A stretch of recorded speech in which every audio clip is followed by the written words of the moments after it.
Hello everyone and welcome back to the Blackford Book Club and another volume of my essential film reviews collection. Thanks so much for being there and welcome back. Me, I don't talk much, I just cut their hair. Set in 1949 and completely in black and white, this is film noir in every sense, from the constant use of light and dark and shadows throughout the story of Ed Crane, a disaffected and alienated character at odds with the world that surrounds him. Ed Crane, Billy Bob Thornton.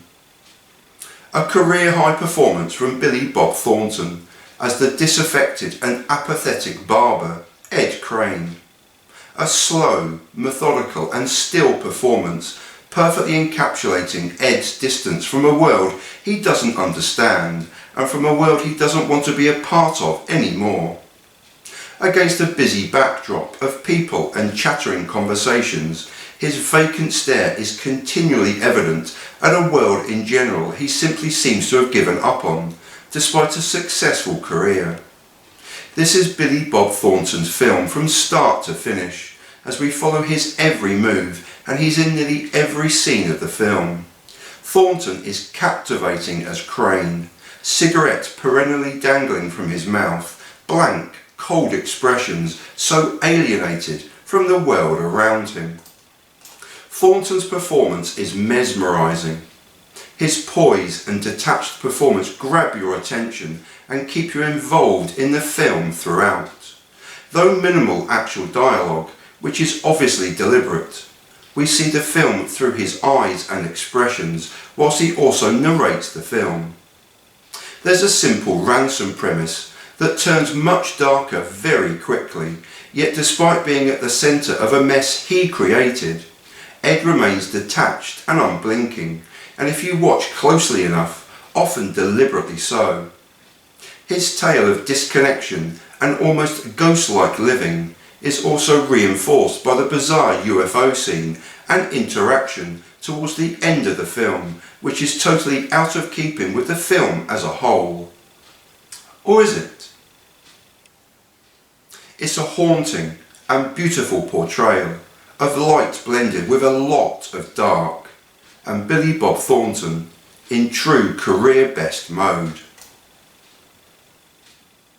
Frances McDormand returns again in a Coen brothers film, this time as Doris, Ed Crane's exuberant and outgoing wife, having an affair with Big Dave, played excellently by James Gandolfini.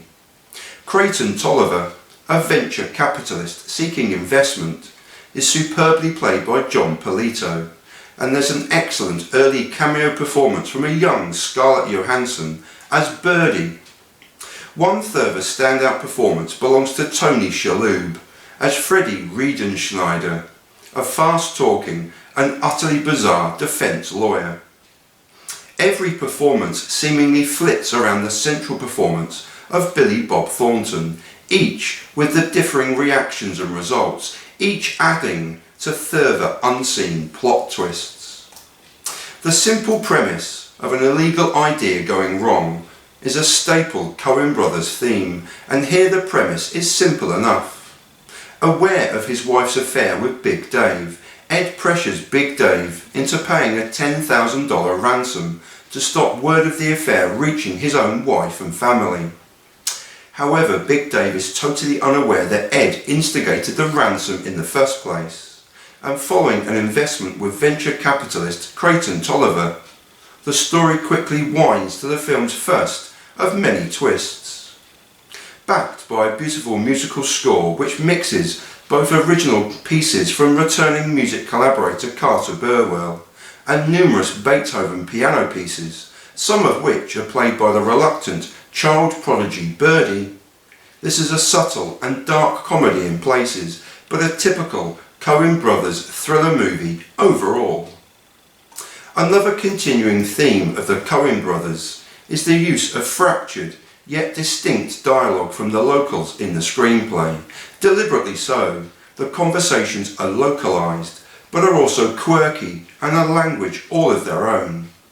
The black and white and stylised noir feel to the film is evident throughout, with the constant theme of shadows and light and dark, brilliantly captured by director of photography Roger Deakins, who yet again garnered an Oscar nomination but did not win. Together with the constant lighting effects, Deakins and both directors should also be lauded for their close-up camera angles used constantly on Billy Bob Thornton, seemingly forever capturing his thunderous performance just below eye level, and with Thornton staring into the distance. Myopic and wholly biased, this is a real treat of a Coen brothers film. And that was The Man Who Wasn't There, directed by the Coen brothers, and yet another Coen brothers film I utterly adore and couldn't possibly recommend highly enough to you. And I'm Stephen Blackford, writer and reader of pointless but spoiler-free, heartfelt film reviews since 2012. And I live in peace and in solidarity. And I thank you so much for watching. There are links below for ways in which you can support me, with links to my Patreon, to a PayPal, to the ebook that this particular review came from, and also those beautiful, look at those books behind me, those four beauties behind me. There are links to those too. Anyway, thank you so much for watching, and I'll leave you in peace again and in solidarity again. And thank you so much for watching. Peace, everyone.